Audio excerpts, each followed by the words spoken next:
لننطلق سويا بداية هذا الشوط الذي نتمنى أن تستمتعوا معنا. العوبة لمصلحة أحلام سوريا في مكان خطير جدا.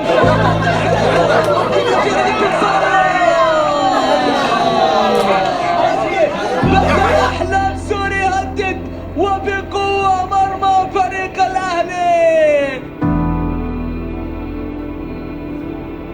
ربما تحضر نتيجة، هذا احتمال وارد. محاولة للخلف، الكرة ملعوبة في مكان خطير جدا لمصلحة أحلام سوريا. هل من هذا